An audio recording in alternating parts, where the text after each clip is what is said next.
mindset cerdas. Bagaimana kita akan menjadi pribadi yang bernilai? Mulailah dari rumah.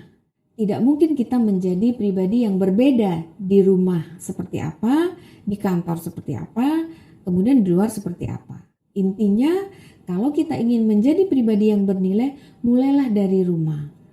Tetapkan nilai-nilai yang harus dianut oleh seluruh anggota rumah tangga. Di sanalah nilai-nilai itu akan berkembang dan akan kita bawa ke luar rumah. Anda adalah pribadi yang sama di rumah, di tempat kerja, atau di tempat manapun. Di dalam buku ini juga diceritakan seperti itu, bahwa kemanapun kita pergi, kita selalu membawa diri dan nilai-nilai kita. Dari mana nilai-nilai tersebut? Tentunya dibangun di rumah, karena kita bertumbuh dari rumah. Dari mulai kecil sampai menjadi dewasa, sampai menjadi tua, waktu kita paling banyak adalah di rumah. Krisis nilai yang ada di rumah tangga itu akan terus menguntit kemanapun Anda pergi. Jadi kalau di rumah Anda bermasalah, selesaikan dulu permasalahan di rumah tersebut. Kemudian perbaiki, bangun nilai-nilai di dalam rumah tangga. Sehingga Anda keluar dari rumah, Anda tidak lagi membawa permasalahan atau krisis nilai tersebut dalam pekerjaan. Ada pepatah yang mengatakan bahwa orang-orang yang sukses dalam pekerjaan ataupun bisnisnya, pasti di urusan rumah tangganya juga tidak ada masalah. Bukan berarti tidak ada masalah itu happy terus ya. Artinya nilai-nilai di dalam rumah tangga itu telah dijalankan dengan benar. Sehingga dia keluar rumah, bekerja pun dia akan membawa nilai-nilai yang benar yang memang telah dia kerjakan sehari-harinya. Karena nilai-nilai itu akan menjadi sikap akan menjelma menjadi perilaku.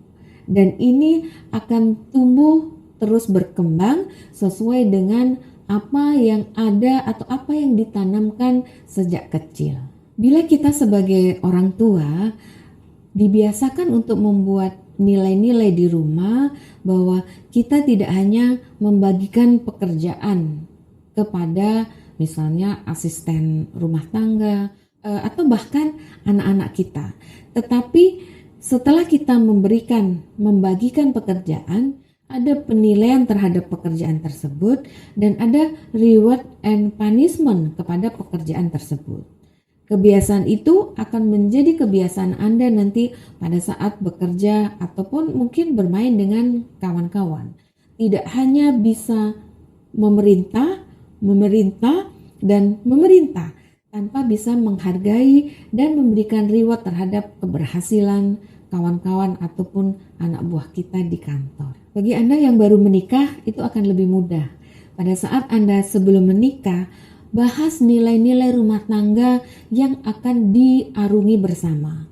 Apa saja nilai-nilai yang harus kita jalankan menjadi kode etik rumah tangga, semuanya harus berkomitmen terhadap nilai-nilai yang sudah dibangun. Misalnya kejujuran, jangan ada dusta di antara kita, harus jujur di dalam rumah tangga. Yang kedua, berintegritas. Jadi masing-masing mempunyai integritas, bisa bertanggung jawab. Kemudian yang ketiga, saling menghargai dan menghormati. Itu juga nilai-nilai. Dan bagaimana kita mempunyai nilai kehidupan bersama.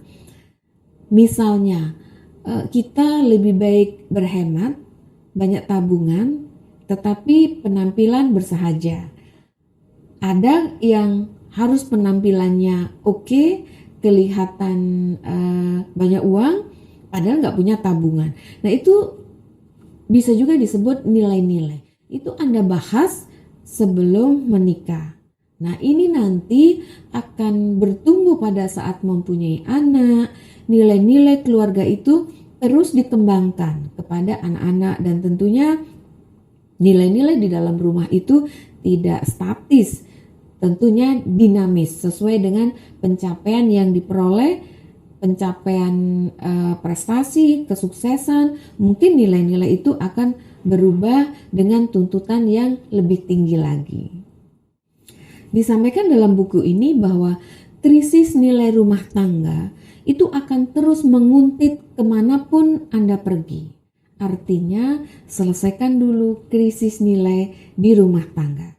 Kalau yang belum mempunyai nilai-nilai dalam rumah tangga, bangun dulu nilai-nilai rumah tangga bersama seluruh anggota rumah tangga dan berkomitmen untuk menjadikan nilai-nilai rumah tangga tersebut kode etik dalam rumah tangga yang harus dipatuhi, dijalankan bagi seluruh anggota rumah tangga. Sampai jumpa.